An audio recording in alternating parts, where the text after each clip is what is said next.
Ravi de vous retrouver pour ce 19h50. Bonsoir à tous et bienvenue. À la une de l'actualité, la rentrée solennelle du Conseil économique, social, environnemental et culturel. En présence du chef de l'État, la paix, la cohésion sociale, la stabilité demeurent les défis de cette 13e mandature. Le président se dit déterminé à améliorer la qualité de vie des populations. L'opposition ivoirienne fait son bilan et se projette pour 2022. Le PDCI et le PPACI ont animé une conférence de presse séparément pour définir leurs actions prioritaires de 2022. Le PPACI a 100 jours aujourd'hui. Et puis cette symphonie inachevée pour les éléphants de Côte d'Ivoire qui ont perdu leur match face à l'Égypte. Nous parlerons de la déception des Ivoiriens. Nous ferons également le point des qualifications pour les quarts de finale de la CAN 2021 dans cette édition.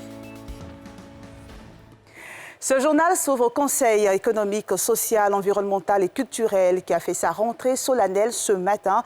Le chef de l'État, Alassane Ouattara, a assisté à cette rentrée de la 13e mandature. Et selon Eugène Akaolé, président du Conseil, les défis multiples de ce Conseil demeurent, notamment la paix, la cohésion sociale, les questions sécuritaires et sanitaires. Salifia Lekwe, chèque bleu. Début officiel de la 13e mandature du CESEC, Conseil économique, social, environnemental et culturel. Une rentrée solennelle qui s'est déroulée en présence du chef de l'exécutif ivoirien, Alassane Ouattara. Eugène Akaolé, président de l'institution, a dévoilé les grands axes de cette mandature. Retiennent notre attention 1. La paix, la cohésion sociale et la stabilité. 2. Les questions sécuritaires et sanitaires. 3. L'amélioration de la qualité de vie des populations. 4. L'éducation, la formation et l'emploi des jeunes. 5. Les questions climatiques et environnementales. Le président de la République, Alassane Ouattara, a relevé les qualités professionnelles de celui qui préside cette institution depuis le 6 avril 2021. Non, vous savez, c'est un homme d'expérience. Je dirais c'est l'homme qu'il faut à la place qu'il faut. Comme vous l'avez constaté, la pandémie du Covid est maintenant un sujet de préoccupation. Le président a été ministre de la Santé, il est président de région, c'est un homme d'expérience. Et l'élargissement des attributions du Conseil économique social pour aller vers l'environnement et le culturel avait besoin de quelqu'un qui a une expérience diversifiée. Les nouveaux conseillers, quant à eux, entendent jouer leur part pour le rayonnement de l'institution. Nous allons jouer pleinement notre rôle pour apporter le point de vue de la jeunesse, pour apporter le point de vue des nouvelles générations à l'enrichissement du débat démocratique, à l'enrichissement de la cohésion sociale. La valorisation des résultats de la recherche fera en sorte que les secteurs agricoles vont produire de la richesse. Et puis il faudrait qu'on produise aussi des emplois. Pourquoi ne pas valoriser les résultats de la recherche afin que beaucoup d'emplois soient créés pour les jeunes, pour les femmes. Créé en 1961, le Conseil économique et social est composé de 120 membres de différentes compétences issus de différents domaines d'activité. Le PDCI, comme annoncé en titre, a fait le bilan de ses actions et présenté ses priorités pour 2022 au cours d'un déjeuner de presse. Il s'agit notamment de la mise en place du futur bureau politique qui va fixer la date du congrès du parti. Pierre Dipomelin, Mathurin Badé. Les législatives de juillet 2021, les 75 ans du PDCI, la rencontre du président Henri Konan Bédié avec le président de la République Alassane Ouattara, l'alliance embryonnaire du PDCI avec le PPACI. Tous ces sujets ont été rappelés par le coordonnateur général du PDCI au cours du déjeuner de presse au siège du parti. Après un bilan sommaire des actions du parti, Soumaïla Brédoumi s'est attaqué au pouvoir qu'il accuse de contourner l'Assemblée nationale en abusant des lois d'ordonnance. Malgré l'existence du Parlement, le pouvoir a légiféré beaucoup plus par ordonnance que par loi classique. Et ça, nous, cette année 2022, nous allons lever la voix contre ceci. Selon le porte-parole du PDCI, le parti qui est engagé dans le dialogue politique va davantage donner de la voix en 2022. Mais le défi majeur reste l'organisation d'un congrès dont la date sera connue après un bureau politique dans le courant de l'année. Nous préparons très bientôt le bureau politique. Au cours de ce bureau politique, le président annoncera la date du congrès. le Congrès va renouveler les instances de notre parti. Et après ça, nous irons à une convention pour désigner notre candidat pour les élections de 2025. Le PDCI-RDA, dans sa course à la reconquête du pouvoir, veut s'allier avec le PPACI de l'ancien président Laurent Gbagbo. Cette alliance, sur laquelle travaillent les deux partis, devrait voir le jour les semaines ou mois à venir. Et cela fait 100 jours que le PPACI a été créé. Le parti de l'ex-président Laurent Gbagbo a marqué une pause pour décliner les perspectives de l'action politique, la mise en place des dirigeants des structures spécialisées du parti. Les préparatifs des prochaines élections municipales et régionales sont les chantiers annoncés. Le secrétaire général d'Amana Picas était face à la presse pour décliner ces chantiers. Tiemé Dangé, Fujonski Sido.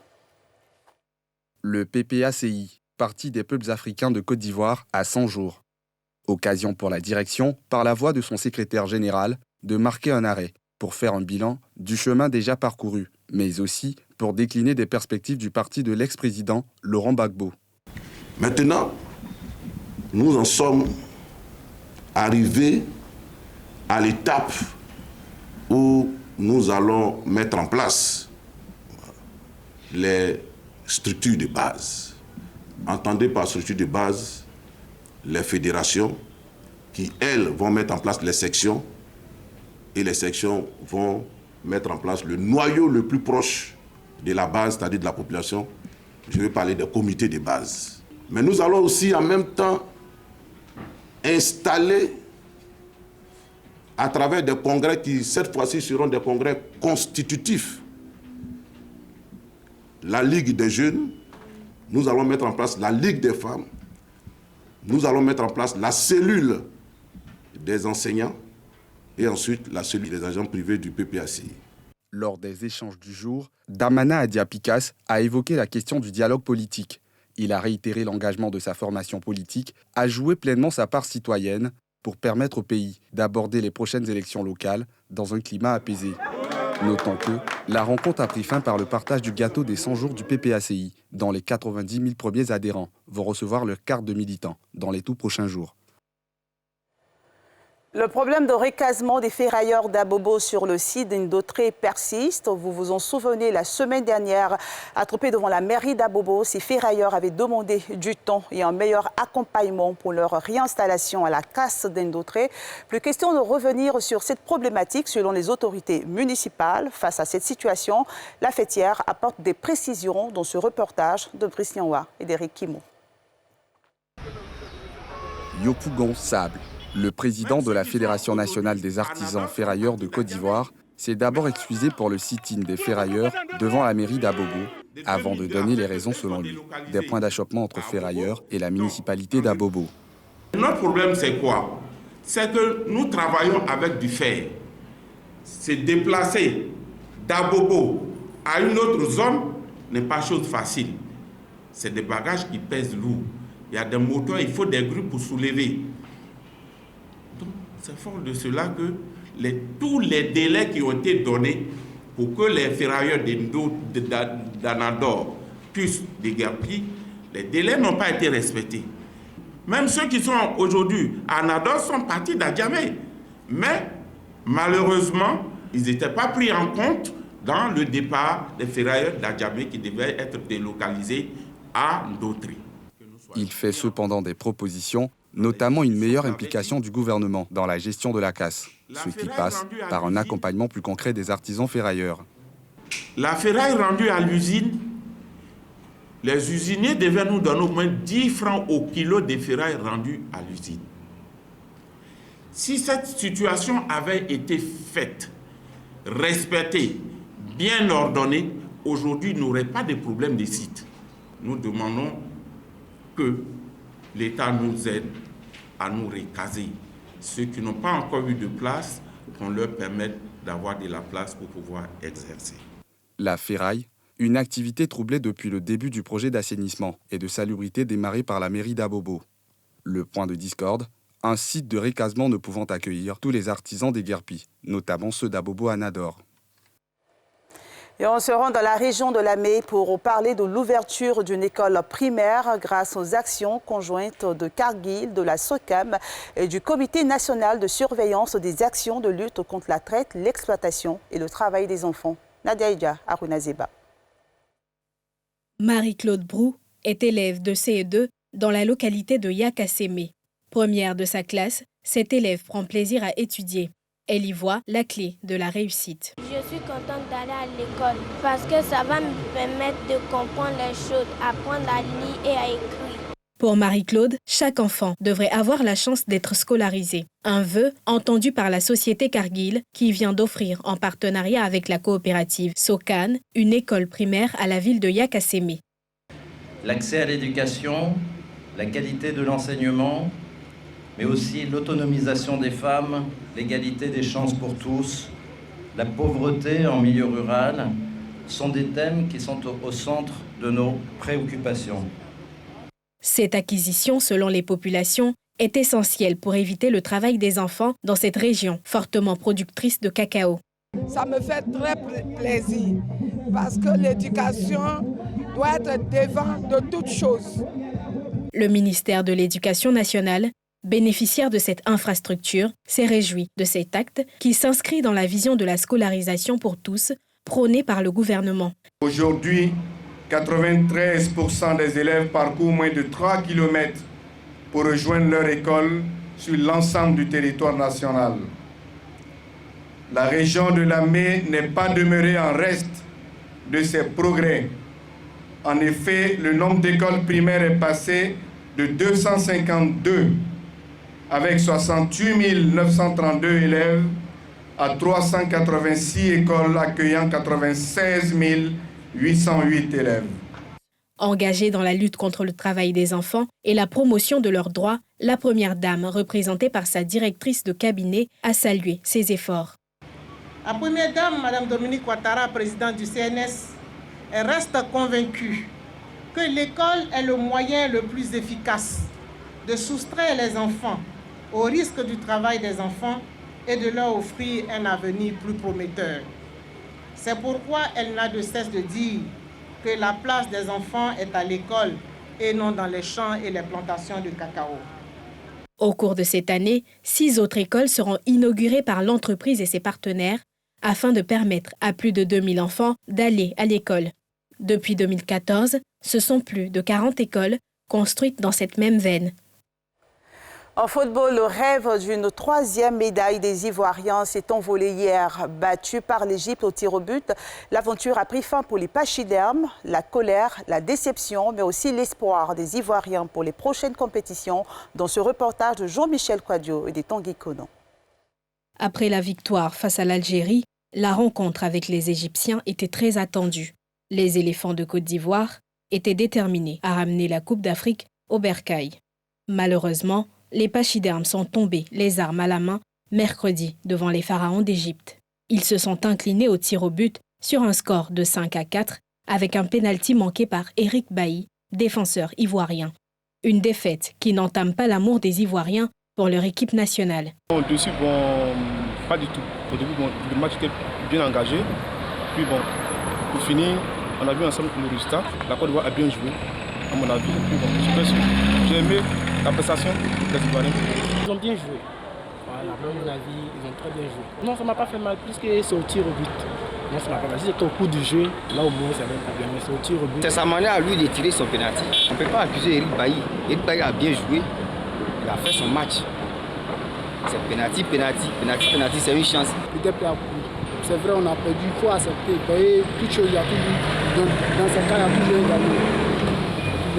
Sinon, les éléphants, comme je l'ai dit, ils ont bien joué. En 2023, non, c'est en Côte d'Ivoire ici, donc la coupe va rester ici. On a démontré qu'ils ne sont pas nos bêtes noires. Seulement, on n'a pas su concrétiser notre occasion. Ivoirien, reste toujours Ivoirien. Pas découragé, mais ça fait mal au cœur, au fait. On est toujours disponible à supporter les Ivoiriens pour la grande prochaine. Parce qu'il faut être fier d'être Ivoirien. Mais on n'a pas démérité aussi. Parce qu'on a vu que nos joueurs, ils ont vraiment joué avec le cœur. Ça fait que les Égyptiens, ils ont vu que vraiment nous les Ivoiriens, on était des personnes qui savaient ce qui battait sur le terrain. Donc, on est découragés, c'est vrai, mais on les encourage aussi. On est fiers, on est goudou pour la vie. Les supporters ivoiriens se projettent déjà pour la prochaine Coupe d'Afrique des Nations qui aura lieu en 2023 en terre ivoirienne. Fin donc de l'aventure de la CAN 2021 pour les éléphants de Côte d'Ivoire, tombés hier lors des tirs au but face aux pharaons d'Égypte. L'aventure se poursuit cependant pour les scorpions de Gambie, le Nzalang de Guinée équatoriale. Les favoris sénégalais et camerounais seront aussi présents, tout comme le Maroc, le Burkina Faso et la Tunisie. William Akiri. Pour les quarts de finale, a été remporté par les étalons du Burkina Faso face aux Panthères du Gabon sur la pelouse de Limbé. Un match à rebondissement riche en émotions qu'ont offert les deux équipes. Ce match épique, qui a vu les Gabonais finir le match à 10, est parti au-delà des prolongations et s'est soldé par un score nul de 1 but partout au temps réglementaire. L'épreuve des tirs au but, qui a vu la bande à Bertrand Traoré s'imposer 7-6 grâce à un bon Hervé Kofi dans les perches des étalons. Le deuxième ticket a été attribué un peu plus tard dans la journée au Roumdé Adria Stadium. Et c'est une surprise pour les amateurs du football africain. La Tunisie, tout juste sortie du chapeau des meilleurs troisièmes, a fait chuter l'un des grands favoris, le Nigeria, sur un score d'1-0. Le troisième ticket des quarts de finale est reparti entre les pinces des Scorpions de Gambie, surprenant vainqueur contre le Sili national de Guinée, sur le score d'1-0 grâce à un but de Moussa Barrow. En quart de finale, les hommes du sélectionneur Tom Saint-Fit seront opposés au Cameroun, vainqueur des Comores sur le score de 2-1.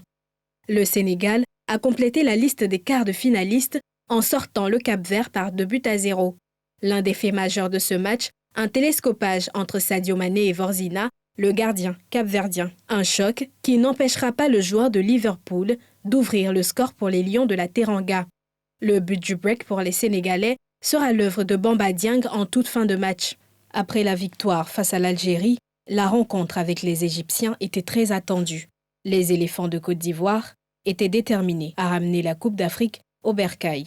Malheureusement, les pachydermes sont tombés, les armes à la main, mercredi devant les pharaons d'Égypte. Ils se sont inclinés au tir au but sur un score de 5-4 avec un pénalty manqué par Eric Bailly, défenseur ivoirien. Une défaite qui n'entame pas l'amour des Ivoiriens pour leur équipe nationale. Les supporters ivoiriens se projettent déjà pour la prochaine Coupe d'Afrique des Nations qui aura lieu en 2023 en terre ivoirienne. C'était le journal de la rédaction de NCI. Merci de votre fidélité. Dans quelques minutes, Ali Darasouba reçoit pour vous le ministre Touré Mamadou. Bonne suite au programme sur la nouvelle chaîne ivoirienne.